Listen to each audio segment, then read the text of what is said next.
Good morning all of you. कक्षा 12 जीव विज्ञान की लाइव क्लास में आपका स्वागत है। पिछले वीडियो में मैंने आपको पुष्प की संरचना के बारे में बताया था कि पुष्प के कितने भाग होते हैं। तो पुष्प के मुख्य चार भाग होते हैं: बाह्य दलपुंज, दलपुंज, पुमंग और जायांग। जो पुमंग और जायांग हैं ये पुष्प के नर और मादा भाग हैं। पुमंग नर भाग और जायांग मादा भाग है।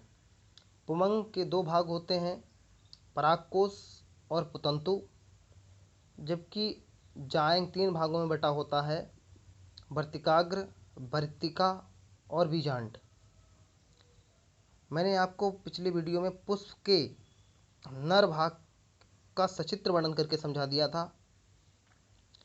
इसमें मैंने आपको बताया था कि एक पुष्प में बहुत सारे परागकोश होते हैं और यही परागकोश किसी भी माध्यम के द्वारा, पक्षी के द्वारा, कीट के द्वारा या वायु के द्वारा, किसी भी माध्यम के द्वारा वर्तिकाग्र पर पहुंच जाते हैं। ये वर्तिकाग्र यहाँ पर पहुंच जाते हैं और कुछ समय के बाद में ये जर्मिनेट होने लगते हैं और जर्मिनेट होने पर पराग नलिका के द्वारा बीजांड में प्रवेश करते हैं और बीजांड में प्रवेश करने पर मादा युग्मक से संयुक्त होते हैं। नर युग्मक और मादा युग्मक संयुक्त होने पर जायगोट का निर्माण करते हैं और जायगोट का निर्माण होने पर एक नए प्लांट का निर्माण होता है। मैंने एंट्रोसियम के बारे में बताया। अब अगला पुष्प का भाग है जायांग भाग। जो पुष्प का जायांग भाग होता है वह पुष्प का मादा भाग होता है।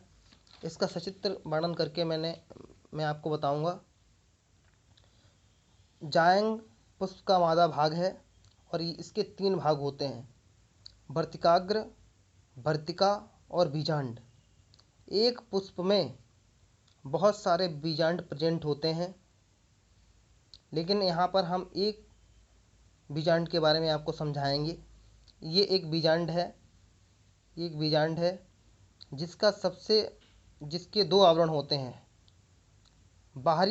एक बाहरी आवरण जिसको हम आउटर इंटीगुमेंट कहते हैं, दूसरा अंत आवरण जिसको हम इनर इंटीगुमेंट कहते हैं।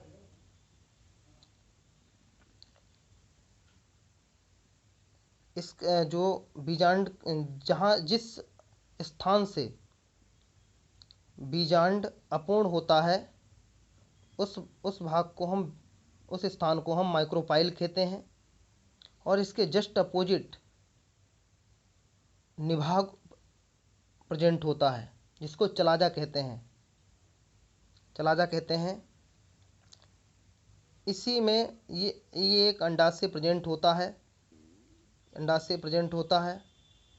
ओवरी में लगभग 7 सेल्स प्रेजेंट होती हैं। ये 7 सेल प्रेजेंट होती हैं, तीन ये सेल्स और ये दो न्यूक्लियस संलीत होकर एक सेल्स का निर्माण करते हैं। इसीलिए किसी बीजांड की अवस्था जो होती है वो 7 कोशिकीय और 8 केंद्र की होती है। 7 सेल्स और 8 न्यूक्लियस प्रेजेंट होते हैं। जो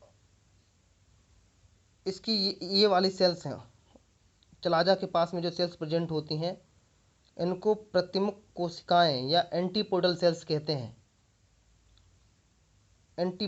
कहते हैं।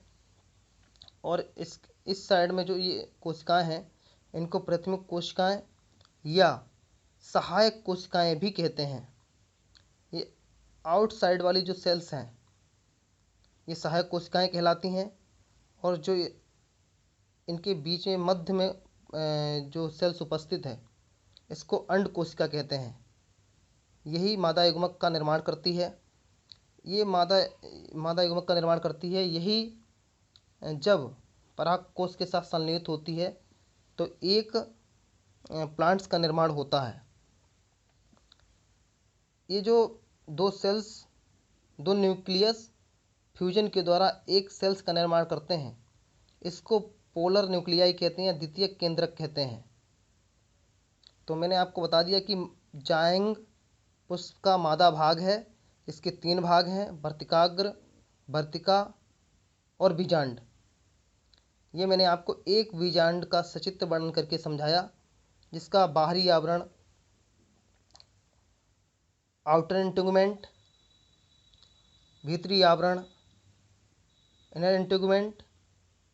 जहाँ जिस स्थान पर ये अपूर्ण होता है वह बीजांड द्वार कहलाता है, और उसके जस्ट अपोजिट में चलाजा प्रेजेंट होता है, जिसको निभाग कहते हैं।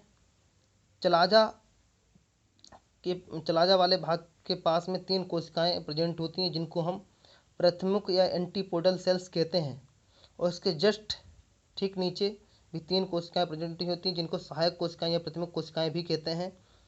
इसके आउटसाइड वाली कोशिकाएं ये सहायक कोशिकाएं होती हैं। इसके जो मध्य में कोशिका प्रेजेंट है वह कोशिका अंड कोशिका कहलाती है, जिससे मादा युग्मक का निर्माण होता है। और यही मादा युग्मक जब परागकोश यानी नर भाग से संलीत होता है तो जाइगोट का निर्माण करता है, जिससे नए प्लांट का निर्माण होता है। इसीलिए पूछा जाता है कि बीजांड किस अवस्था में होता है, तो ये 7 कोश की और 8 केंद्र की अवस्था वाला होता है। धन्यवाद।